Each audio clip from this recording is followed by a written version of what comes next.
नमस्कार, अपना प्रदेश उत्तर प्रदेश उत्तराखंड देख रहे हैं आप। मैं हूं आपके साथ पूजा मोहन पांडे। खबरों की शुरुआत करते हुए सीधे लखनऊ में लोक भवन का रुख करेंगे, जहां पर मुख्यमंत्री क्या कुछ बोलते नजर आ रहे हैं, सुनिए। योगियों ने भी आपकालीन निरीक्षक के रूप में स्थान प्राप्त किया है। ये हमारे लिए अतिरिक्त प्रसन्नता का विषय है। मैं इसके लिए उन्हें हृदय से बधाई देता हूँ, अपनी शुभकामनाएं देता हूँ। शासन आपसे ये अपेक्षा रखता है, आप में से किसी ने भी इस पूरी प्रक्रिया में कहीं भी किसी भी स्तर पर किसी को भी किसी से सिफारिश कराने की आवश्यकता नहीं पड़ी होगी, क्योंकि ये तो तय है कि आयोग अपने आप में एक स्वायत्तशासी संस्था है। आयोग के डे टू डे के कार्य में सरकार कोई हस्तक्षेप नहीं करती है, लेकिन सरकार की निगाहें और नजरें बहुत तीव्र और तीक्ष्ण भी होती हैं। हर एक गतिविधि पर नजर भी रखती है। अगर कहीं पर कोई लगता है कि कार्य में ईमानदारी और स्वच्छतापूर्ण तरीके से कार्य की पद्धति को आगे बढ़ाने में कोई रुकावट है, उन विघ्न बाधाओं को दूर करना इस शासन का काम है। कहीं पे लगता है कि इसके कारण प्रदेश के युवाओं के तो नवनियुक्तियों को यहाँ पर नियुक्ति पत्र देते हुए नजर आ रहे थे मुख्यमंत्री, और साथ में आप सुन रहे थे कि क्या कुछ कहते हुए नजर आ रहे थे। खबरों में आगे बढ़ते हैं और आपको बताएं कि रक्षा मंत्री राजनाथ सिंह राजधानी का एक दिन का दौरा करते नजर आए। इस दौरान उन्होंने लखनऊ के पूर्व सांसद लालजी टंडन की प्रतिमा का अनावरण किया और टंडन को याद करते हुए उन्होंने टंडन के साथ मायावती, अटल बिहारी वाजपेयी और समाजवादी पार्टी से जुड़े 3 रोचक किस्से भी बताए। तो वहीं इसके बाद संजय गांधी आयुर्विज्ञान संस्थान में भर्ती पूर्व मुख्यमंत्री कल्याण सिंह से मिलने के लिए पहुंचे और उनकी हालत जानी है। बताया जा रहा है कि मुख्यमंत्री कल्याण सिंह की हालत नाजुक बनी हुई है, उन्हें वेंटिलेटर पर शिफ्ट कर दिया गया है। तस्वीरें 3 आपको दिखा रहे हैं। राजधानी एयरपोर्ट पहुंचे थे राजनाथ सिंह, रक्षा मंत्री लखनऊ से सांसद हैं। दूसरी तस्वीर प्रतिमा का अनावरण करते हुए। तीसरी तस्वीर एसजीपीजीआई की है, जब पूर्व मुख्यमंत्री कल्याण सिंह से मुलाकात करने के लिए कल्याण सिंह पहुंचे, माफ कीजिएगा, राजनाथ सिंह पहुंचे हैं और कल्याण सिंह राजनाथ सिंह के राजनीतिक गुरु भी कहे जाते हैं।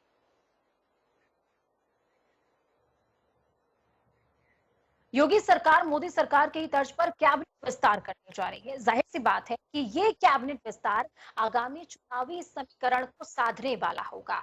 जाहिर ये भी बात है कि इस विस्तार में किसका नंबर आएगा और किसका नंबर कट जाएगा। आखिर किस समीकरण पर होगा ये विस्तार, किन नामों पर लग सकती है, आपको देखने के लिए, ये जानने के लिए आपको ये रिपोर्ट देखनी पड़ेगी, क्योंकि चेहरों के चयन में चुनाव जरूर जहन में है।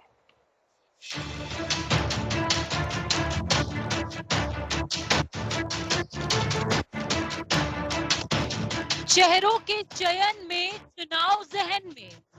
जी हाँ, चेहरा। चुनावी राजनीति में चेहरे का बड़ा रोल होता है।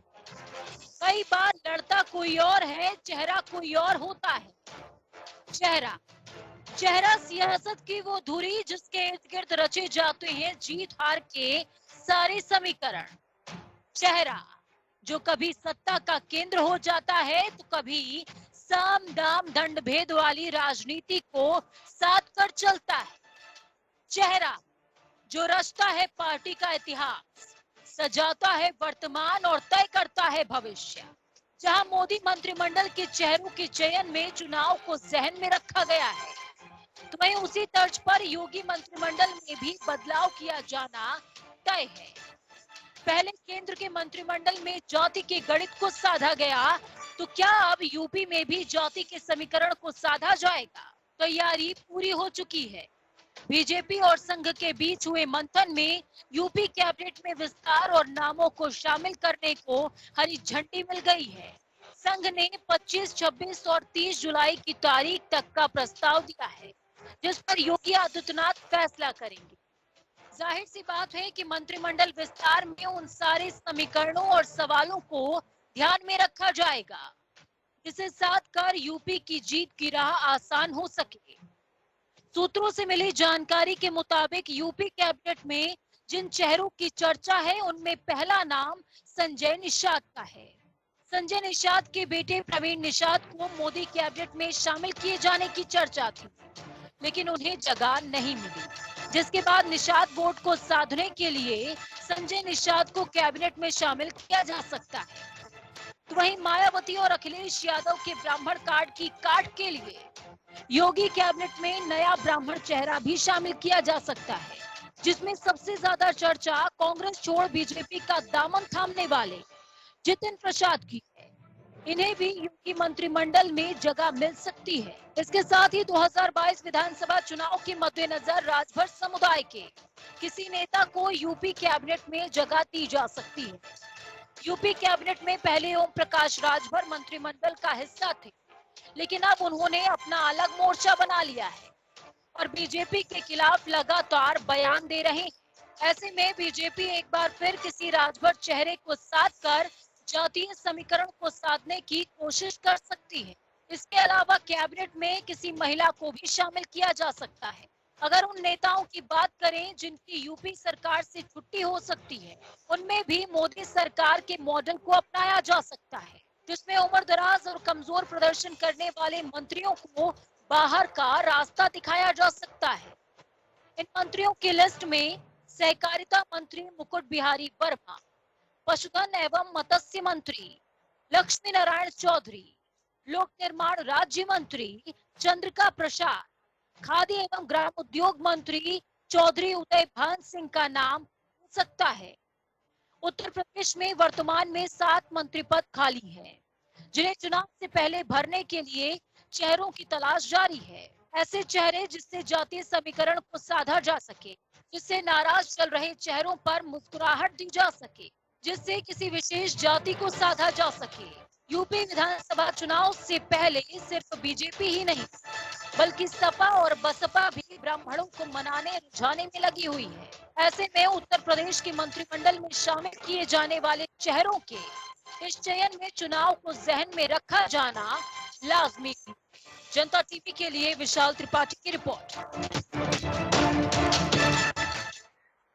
मुख्यमंत्री योगी आदित्यनाथ शाम को 5:30 बजे यानी कि अब से कुछ देर के बाद कैबिनेट की बैठक उन्होंने बुलाई है।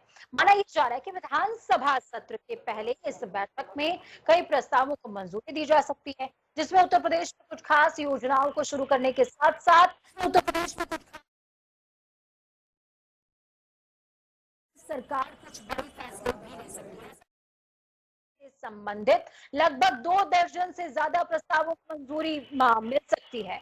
आपको बता दें कि कैबिनेट के सामने प्रस्ताव को रखा जाएगा। सरकार के सूत्रों से मिली जानकारी के हिसाब से लोक भवन में होने वाली इस बैठक के अंतर्गत औद्योगिक विकास विभाग, शिक्षा विभाग, चिकित्सा शिक्षा विभाग, स्वास्थ्य विभाग के साथ साथ कई अन्य विभागों के महत्वपूर्ण प्रस्तावों पर चर्चा की जाएगी और उस पर कैबिनेट की मंजूरी भी मिल सकती है।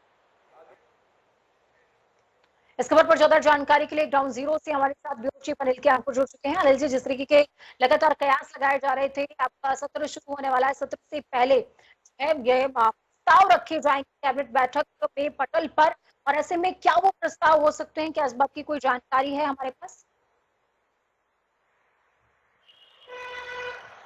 देखिए, जो अभी तक सूचना आई है उस मुताबिक सबसे बड़ी बातें हैं कि जो आगामी चुनाव यानी कि 2022 के एजेंडे को शूट करेंगी, वही प्रस्ताव सबसे पहले रखे जाएंगे। जैसे नियुक्तियों का प्रस्ताव है, तमाम विभागों में मुख्यमंत्री ने हाल में भर्तियों की घोषणा की थी, उन भर्तियों को लेकर के आज कैबिनेट में उसको फाइनल करने का प्रस्ताव किया हुआ है।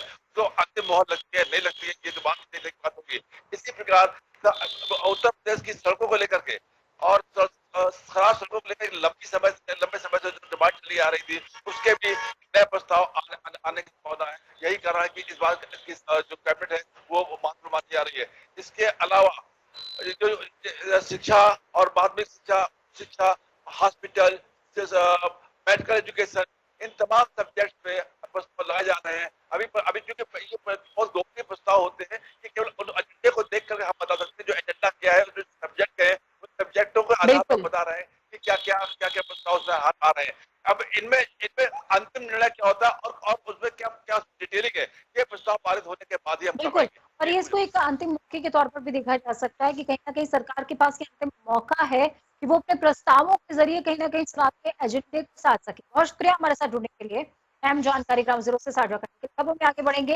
समाजवादी पार्टी के राष्ट्रीय अध्यक्ष अखिलेश यादव रथ यात्रा से चुनाव अभियान का आगाज करते नजर आए। अखिलेश यादव ग्राम सरौसा स्थित मनोहर लाल इंटर कॉलेज में पूर्व मंत्री मनोहर लाल का मूर्ति का भी उन्होंने अनावरण किया है। रथ यात्रा में उन्नाव के अलावा हरदोई, कानपुर, रायबरेली सहित अन्य जिलों के लोगों के भी जुटने की संभावना है बताई जा रही थी, लेकिन जिला प्रशासन ने कोविड प्रोटोकॉल के कारण जनसभा की अनुमति देने से मना कर दिया। रथ यात्रा कॉल के कारण जनसभा की अनुमति देने से मना कर दिया। रथ यात्रा के बाद से सपा ने अपनी रणनीति तब्दील कर दी है। अब सपा के राष्ट्रीय अध्यक्ष लखनऊ से उन्नाव तक रथ लेकर पहुंचे, जिसके जरिए चुनाव अभियान का आगाज हुआ। तस्वीरें आपको चार दिखा रहे हैं। रथ यात्रा का आगाज, अखिलेश यादव का स्वागत, जोरदार स्वागत किया गया। इस दौरान उन्नाव में अखिलेश यादव और दूसरी तरफ मूर्ति का अनावरण भी हुआ है।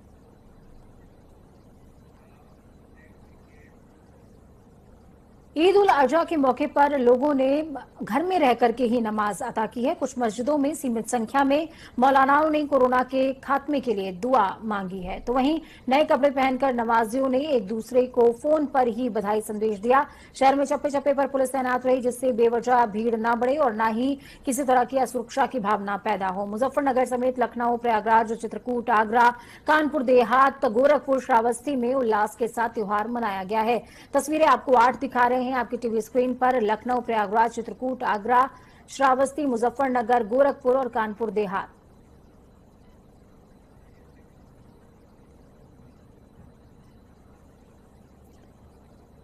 तो ईद उल अजहा की रौनक इस दौरान देखने को मिली है। तो वहीं दूसरी तरफ उत्तर प्रदेश में 84 कोसी परिक्रमा मार्ग को राष्ट्रीय राजमार्ग घोषित कर दिया गया। रोड ट्रांसपोर्ट एंड हाईवे मंत्री नितिन गडकरी ने इसका ड्राफ्ट नोटिफिकेशन आज जारी कर दिया। इस बीच सीएम योगी आदित्यनाथ ने भी ट्वीट करते हुए आभार जताया है। उन्होंने लिखा कि आदरणीय प्रधानमंत्री जी के मार्गदर्शन और आपके नेतृत्व में 84 कोसी परिक्रमा मार्ग को राष्ट्रीय राजमार्ग घोषित करने के लिए अधिसूचना जारी होना अयोध्या पुरातन गौरव की पुनर्स्थापना हेतु बढ़ाया गया बड़ा कदम है। यह आध्यात्मिक पर्यटन क्षेत्र को संबल प्रदान करेगा।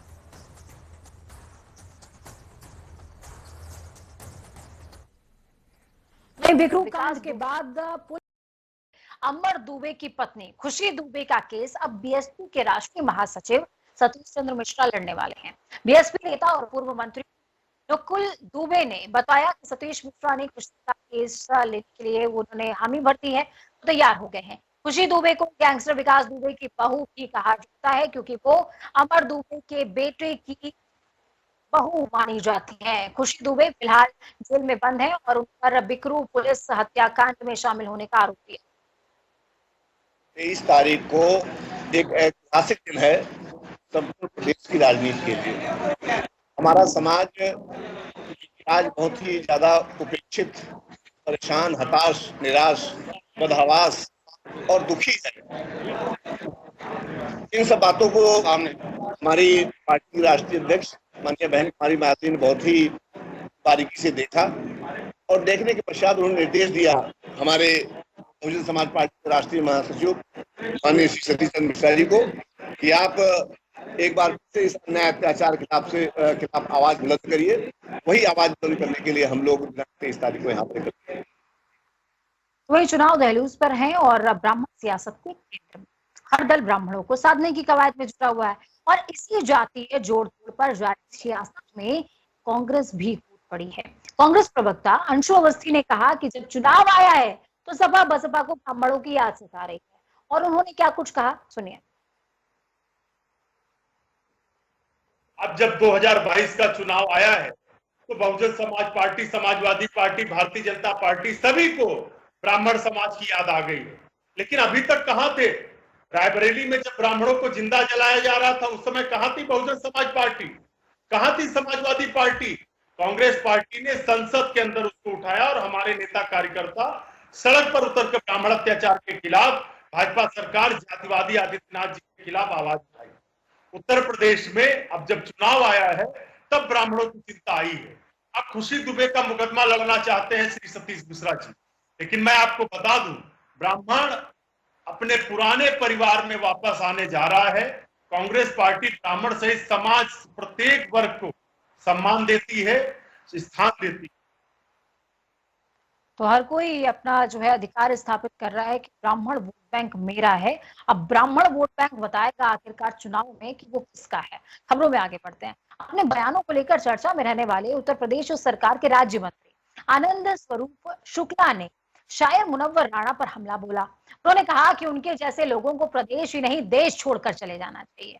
आपको बता दें कि हाल ही में मशहूर शायर मुनव्वर राणा ने विवादित बोल बोले थे, जिसमें उन्होंने कहा था कि अगर 2022 में योगी सरकार आई तो मैं प्रदेश को छोड़ दूं। ओवैसी की बेवकूफी से, नादानी से, लालच से, उत्तर प्रदेश के मुसलमानों को नुकसान करने की वजह से अगर भाजपा अगर यहाँ आ जाती तो हम उत्तर प्रदेश छोड़ देंगे तो बताओ। और निश्चित रूप से इनकाउंटर में वो लोग मारे जाएंगे जो भारतीयों के खिलाफ खड़े होंगे, चाहे वो जो।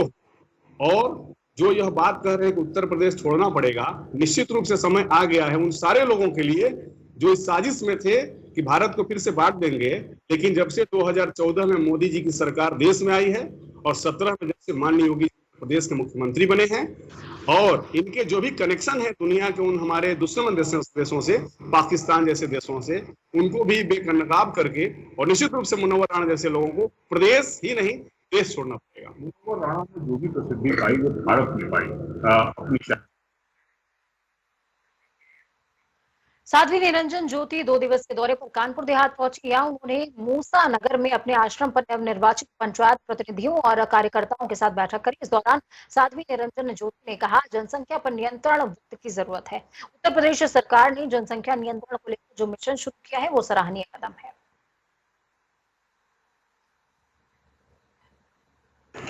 जनसंख्या नियंत्रण आवश्यक भी है, विकास की दृष्टि से भी, रोजगार की दृष्टि से भी, लोगों को स्वस्थ व्यवस्थाओं की दृष्टि से भी।